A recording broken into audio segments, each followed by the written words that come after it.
Hi, this is Nandish. As a personal development coach, I really felt that during this time of pandemic, it was important to come up with a video to try and help as many people as I could in terms of their mindset, in terms of how to deal with the situation in the best positive way. And I wanted to share with you some tools and some ideas that could help you in being positive. And if you feel that this can help you, please do share it with those closest to you and those concerned if it can benefit them too. Let's look at this together. What started off as an isolated event in Wuhan actually spread across the world, known as the coronavirus pandemic. And this actually led to fear and panic. Fear because people thought that, prices will go up, food will remain scarce, products will go scarce. As a result, they went into coronavirus shopping. But this fear also led to people into panic mode, which they ended up doing things that they normally wouldn't do. The point behind this video is to help people how to differentiate between fear and panic. That yes, we are aware that there is a fear out there, but panic is a choice. And we need to know how to deal with this so that we can remain positive and calm to move forward into this crisis. Our subconscious mind plays a very important role here. For whatever we plant into a subconscious mind and nourish with repetition and emotion will one day become a reality. Because we are inundated with so much information, it seeps straight into the subconscious mind. As a result, the cells in our body will react to those commands. And what happens?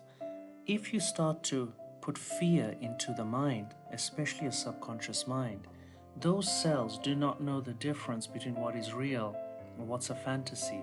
So they'll naturally react to those commands coming from the subconscious mind. As a result, your cells will react in panic mode because they think that they are under attack. As a result, you don't rest well, you don't sleep well. And the cells in your body react to everything your mind says. As a result, negativity brings down your immune system, because you're not reacting in a positive way. So I want to show you by simply giving the right commands and what you can do to help your mind, especially in this time, to overcome this crisis. But firstly, I want to show you a research done by a doctor to explain this further. There was a doctor by the name of Dr. David Hawkins, who's a scientist, and what he did is he explained the laws of vibration, but through calibration. And he made this pyramid, which you can see in front of you.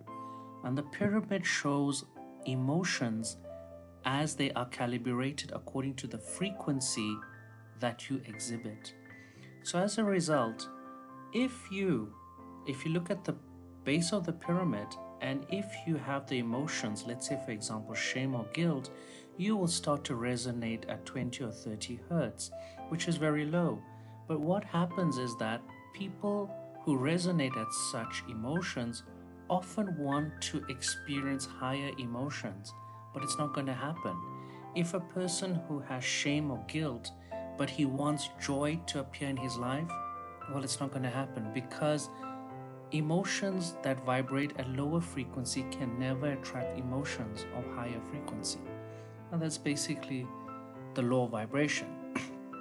So the point being made here is that right now we are resonating with fear, and fear is at got 100 hertz. If you resonate at fear, you'll naturally attract everything requisite to the manifestation at that frequency. You need to move from fear to the higher realms of this pyramid, such as joy, peace, and I want to show you how you can go about doing that. The key here is affirmations. By strongly affirming within your cells start to react to those affirmations because they are commands which are put into your subconscious mind, and you start to plant the seeds in your subconscious mind on what you want and what you don't want. So as a result, if you put in your subconscious mind that I am joy, you start to plant those seeds, I am joy, your cells start to naturally react to that. And as you say these affirmations, you're saying it with such emotions, such feelings, such sensations, that the cells take on that feeling and emotion. And what happens? They go about their day-to-day activities in a more joyous manner, in a more happier way. As a result, your immune system is stronger. You start to resonate with a higher frequency, which is 540 hertz. And as a result, even people around you can sense your aura and feel good about you. And they can feel, yes, I want to also know what is it that you're resonating with. And you can share this. You can share this with people and say, I am joy. I am joy. Repeat this as many times as you want during the day, evening, at work, as many times as you really want to say. And especially during this lockdown period where there's so much of fear, share as much joy as you can, and you start to feel it within yourself. So with that, I want to share with you a video about if thoughts can help you to overcome negativity during this time. What can positivity do for you? Have a look at this video. Our thoughts could make us sick. So if it's possible that our thoughts could make us sick, is it possible that our thoughts could make us well? And the answer is absolutely yes. 95% of who we are by the time we're 35 years old is a memorized set of behaviors, emotional reactions, unconscious habits, hardwired attitudes, beliefs, and perceptions that function like a computer program. So then a person can say with their 5% of their conscious mind, I want to be healthy, I want to be happy, I want to be free. But the body's on a whole different program. So then how do you begin to make those changes? Well, you have to get beyond the analytical mind, because what separates the conscious mind from the subconscious mind is the analytical mind. And that's where meditation comes in, because you can teach people through practice how to change their brainwaves, slow them down. And when they do that properly, they do enter the operating system where they can begin to make some really important changes. Most people then wait for crisis or trauma or disease or diagnosis. They wait for loss, some tragedy to make up their mind to change. And my message is, why wait? And you can learn and change in a state of pain and suffering, or you can learn and change in a state of joy and inspiration. And I think right now, the cool thing is that people are waking up. And then I think the hardest part is to teach our body emotionally what the future will feel like ahead of the actual experience. So what does that mean? You can't wait for your success to feel empowered. You can't wait for your wealth to feel abundant. You can't wait for your new relationship to feel love, or your healing to feel whole. I mean, that's the old model of reality, of cause and effect, waiting for something outside of us to change how we feel inside of us. And when we feel better inside of us, we pay attention to whoever or whatever caused it. But what that means then is that most people spend their whole life living in lack, waiting for something to change out there.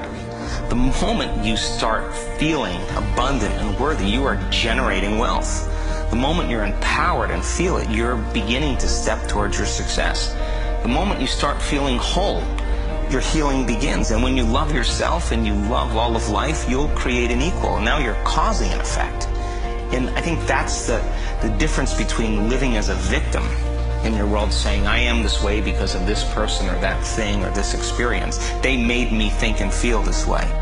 When you switch that around, you become a creator of your world, and you start saying, my thinking and my feeling is changing an outcome in my life. And now that's a whole different game, and we start believing more that we're creators of reality.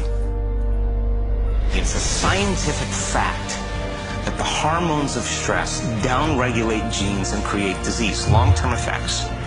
Human beings, because of the size of the neocortex, we can turn on the stress response just by thought alone. We can think about our problems and turn on those chemicals.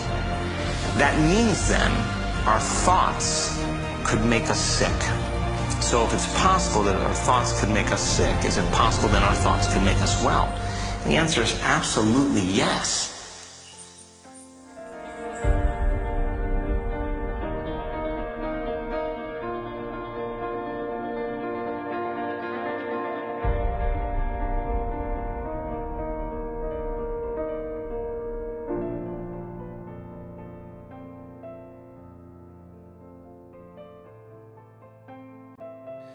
So I'm really hoping that the video gave you a much better indication of what your thoughts can do for you.